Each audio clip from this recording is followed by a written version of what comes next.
Дэлхийн 86 улс орныг 11 жилийн хугацаанд тойрч судалгаа хийж бадарчилсан Амай сүүлийн 2 жилийн хугацаанд бөөрийн дутагдалд орж 1-р эмнэлгийн диализын тасаг тэмцлүүлсэн юм.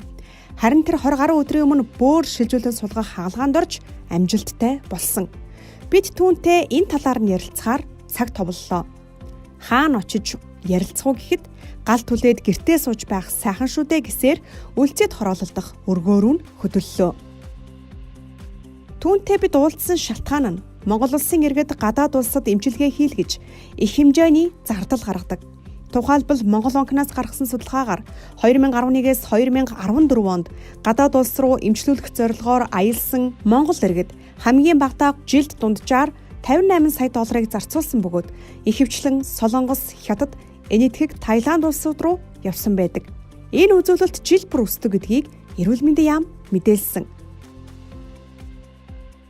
Харин Амай Монголдо 24 сая төгрөгөөр бөөр шилжүүлэн суулгах хаалгааг амжилттай хийлгсэн нэгэн түүх юм. Түүнд кадавр донорыг бөөр суулгасан. Амай 2 жилийн хугацаанд эрүүл болгоно гэсэн бүх хүнд хандсан. Эрүүл болгоод үгийгээд Христийн итгэгчээс эхлээд зөндөөч хүмүүс над дээр ирсэн. Лам бөө долоодог үлээдэг гэд нистгэс буцадтай л уулзлаа. Хүний өвчнөөр тоглож мөнгө босгох гэсэн хүмүүс ямар их байдгийг ч олж харлаа. Эцэст нь шинжлэх ухаан Амайг авралаа гэв. Амайгийн танилуд, найзууд Франц зэрэг улс орнуудад бөөр шилжүүлэн суулгах хаалгаанд оруулаад өгье гэсэн ч Монголд хаалгаа хийлгсэн байна. Учир нь манай эмч нар улам туршлага шиг над дээр дадлах хийгэлтэй яах вэ гэд инээж байв. Эрүүл мэндийн салбарт маш их хэмжээний мөнгө эргэлддэг тул мэрэгжлийн бус хүнээр энэ салбарыг толгойлуулдаг юм байна. Эрүүл мэндийн салбар шинжлэгдэж, системээ өөрчилж чадвал манай эмч эмнэлгийн ажилтнууд их ачаалал тунд үнэхээр чадварлаг ажилдаг, гологдохгүй гэж ахин дахин хэлсэн юм.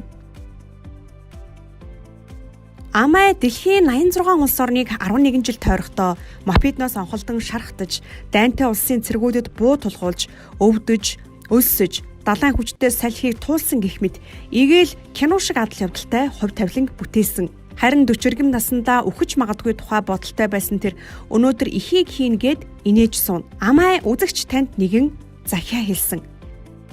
Ямар ч адармаатай, хүнд, хэцүү зүйл байсан амьдраад л туулаад л байх хэрэгтэй гэж.